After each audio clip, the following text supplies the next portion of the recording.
The rain lashed against the windows of the brownstone, a relentless drumbeat to my cold, calculating thoughts.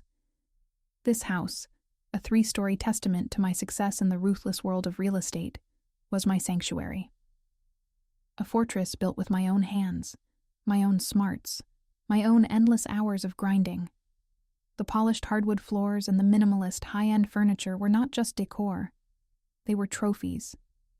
This was never meant to be a charity, and certainly not a shelter for a family who had done nothing but leech off of me. They arrived on my doorstep like a bad omen on a stormy afternoon. My sister Clara, her face etched with a fake humility, and her husband Mark, with his perpetually slumped shoulders. They had lost their house in a disastrous business venture Mark had foolishly invested in, and with it, their savings, their pride, everything. "It's just for a few months until we get back on our feet," Clara had pleaded, her voice barely a whisper, her wide, teary eyes a well-practiced performance. I saw through the act. This wasn't a request, it was an expectation.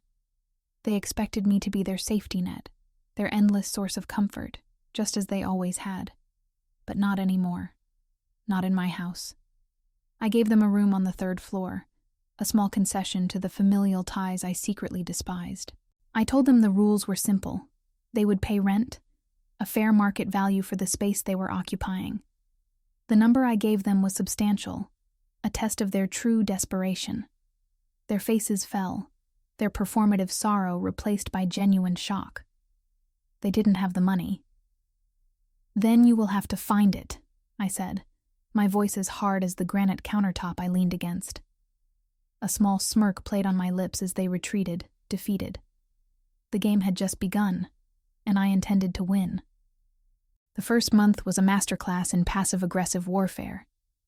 Every morning, I would see them at the breakfast table, a cloud of palpable despair hanging over them. The air was thick with the scent of their anxiety, a scent I found almost intoxicating. They were trying to get jobs, applying for everything they could find. But the rejections kept piling up.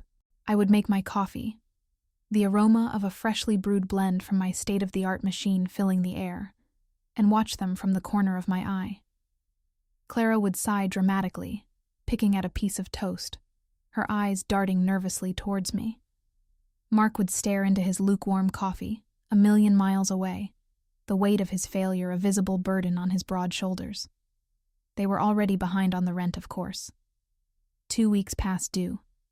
"A little late this month," I said, my voice saccharine sweet as I walked past them, my designer heels clicking on the hardwood.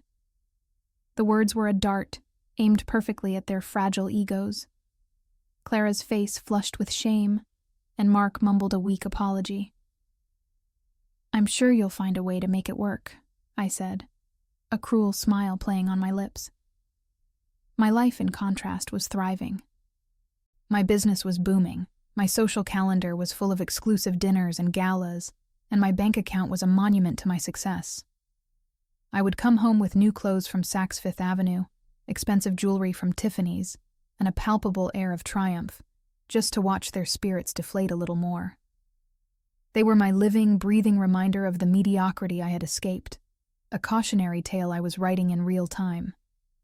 Their failures were my trophies, and I was going to enjoy every single one of them. The 2nd month was a turning point. The initial shock and bewilderment had worn off, replaced by a deep-seated, exhausting desperation. Clara, once a stay-at-home mother who dabbled in creative hobbies, started taking on odd jobs, cleaning houses and babysitting for strangers, her hands raw and calloused from the unaccustomed labor. Mark, once a proud project manager who commanded a team, was working nights stocking shelves at a local grocery store, his once crisp polo shirts replaced by a drab uniform. They were trying, truly trying, but it wasn't enough. The rent I had imposed was a black hole, sucking up every cent they earned and demanding more. I would find them huddled in their room, the door ajar, the faint sound of their hushed, miserable arguments a melody to my ears.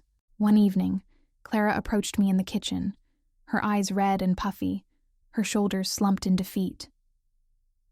"Please," she whispered, her voice cracking with the strain of holding back tears. "We can't do it. We can't pay the full rent this month. Can you please just give us a little more time? We're so close." The words were like music. I looked at her, at the raw, vulnerable plea in her eyes, and felt nothing. No pity, no sympathy, just a cold, hard satisfaction. "I am not a bank, Clara," I said, my voice flat, devoid of emotion. "This is a business arrangement. A home is a service, and services cost money. If you can't pay, you can't stay." I watched the last flicker of hope die in her eyes. It was at that moment I knew I had them. They were broken, and I was holding the pieces.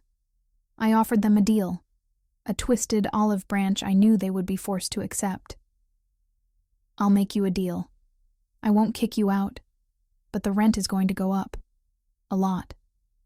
It will start next month." I watched their eyes widen in disbelief, but I knew they had no choice. They were trapped, and they knew it. The third month began with my brutal decree. The rent was now tripled. The number was so absurd, so astronomical, that for a moment they just stared at me, their faces blank with shock. The air in the room was electric with their unspoken horror. "But why?" Mark asked, his voice barely audible, a mixture of disbelief and genuine pain. "We're trying. We're doing everything we can. We're working 2 jobs. I laughed, a short, sharp sound that echoed in the silence of my impeccably decorated living room. "Because I can. Because this is my house, and my rules. You wanted to stay so badly? This is the cost." I saw the moment they truly gave up. The fight left their eyes, replaced by a dull, hollow despair. The house, once a warm, welcoming place, had become a prison. They were my inmates, and I was their warden. Their meals were sparse, their clothes were worn and faded, and the light in their eyes had been extinguished, replaced by a weary resignation.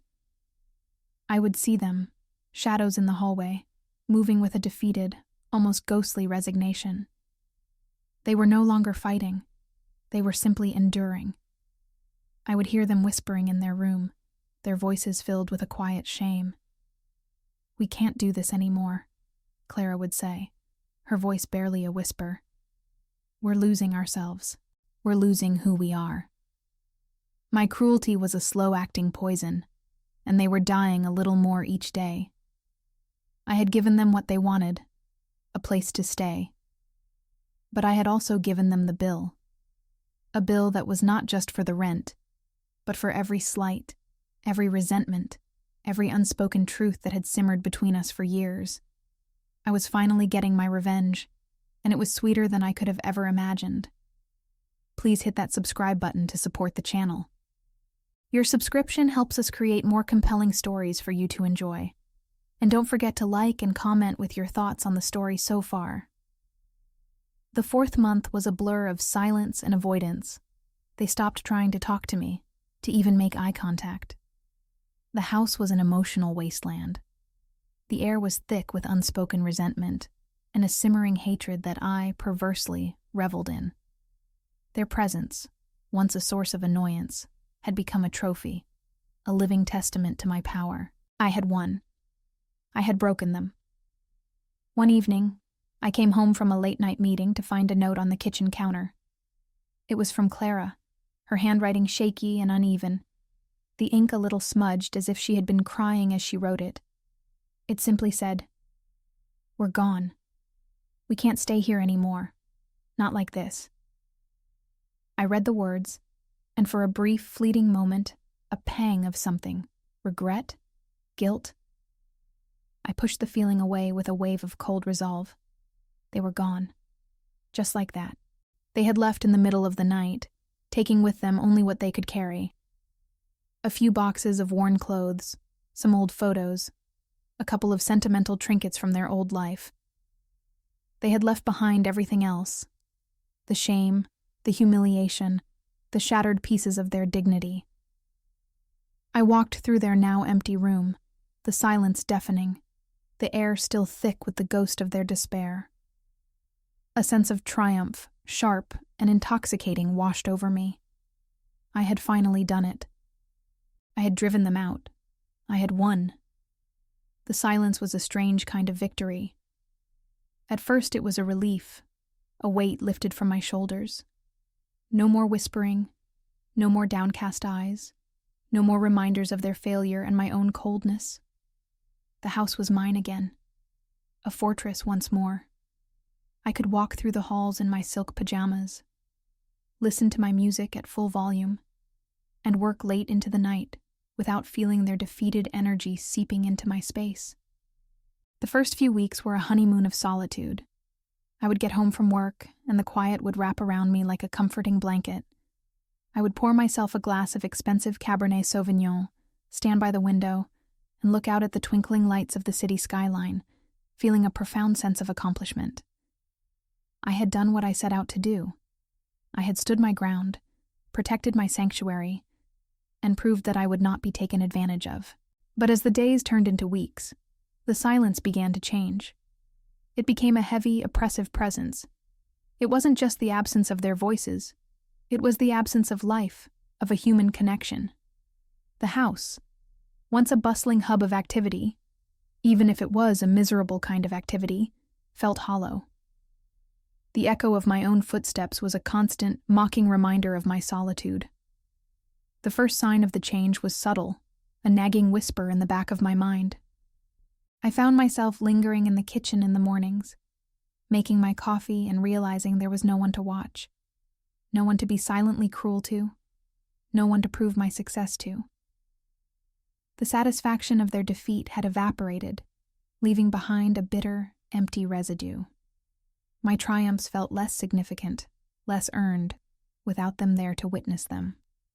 I started working later, filling my calendar with more meetings and exclusive events, trying to outrun the silence that was following me like a shadow. But no matter how late I stayed at the office, no matter how many parties I attended, the house was always there, waiting for me. I would come home to the same cold, empty rooms.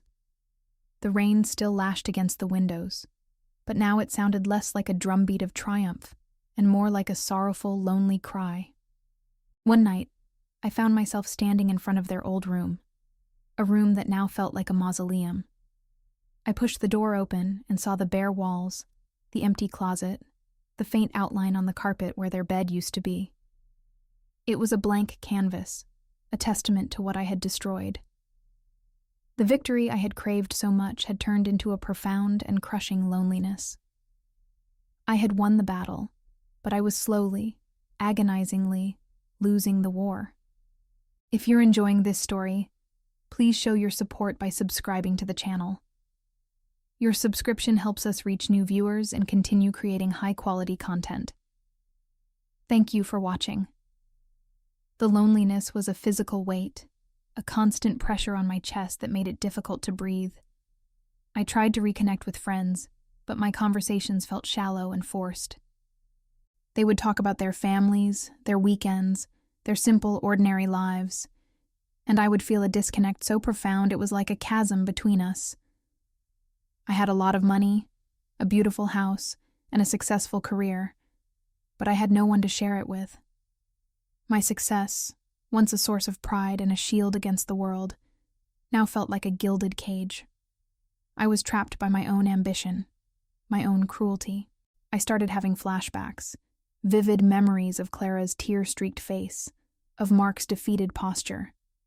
The note she had left behind. "We're gone. Not like this," played on a loop in my mind. The words weren't a plea anymore. They were an indictment. I had pushed them to a breaking point, and in doing so, I had broken a part of myself.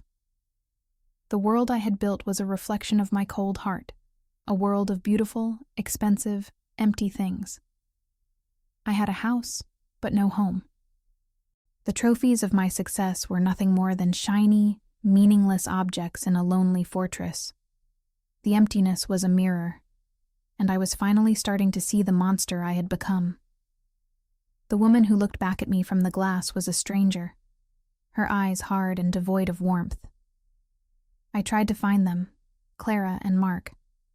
I reached out to mutual acquaintances, searched social media, but they had disappeared without a trace. They had truly started over, leaving their old lives, and me behind.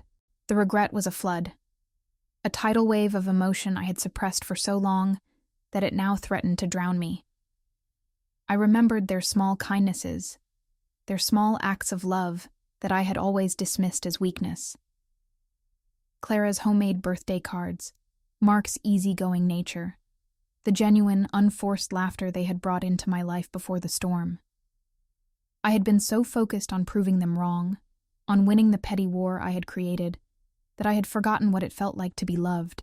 I had driven them away, not because they were a burden, but because they were a reminder of a life I was too afraid to live, a life of vulnerability, of connection, of love. My house was a fortress, but it was also a prison, and I was the only inmate trapped by my own doing. One night, the loneliness became unbearable, a physical pain in my chest. I walked through the empty rooms of my house, the silence a deafening roar. I stopped in front of a large, ornate mirror in the main hallway. The woman staring back at me was a testament to my success. Dressed in expensive clothes, her face perfectly composed, but her eyes held a deep, profound sorrow. I had everything I had ever wanted, except for the things that truly mattered. I had money, but I had lost my family. I had a house, but I had no home. The victory I had fought so hard for was nothing more than a hollow echo. I had won the battle of wills. I had proven my point. But at what cost? I had traded my humanity for a few extra dollars, my family for a spacious, empty house. The shame I had wanted them to feel had become my own, a heavy cloak I could not shed. I was a queen in a kingdom of one, a lonely monarch in a fortress of my own making. The irony was a bitter pill to swallow. I had spent my entire life building walls to keep people out, and now I was trapped inside, a prisoner of my own making, with nothing but the echo of my own cruel words for company. Thank you for watching this story. If you enjoyed this video, please consider subscribing to our channel and hitting the notification bell so you don't miss our next upload. Your support means the world to us.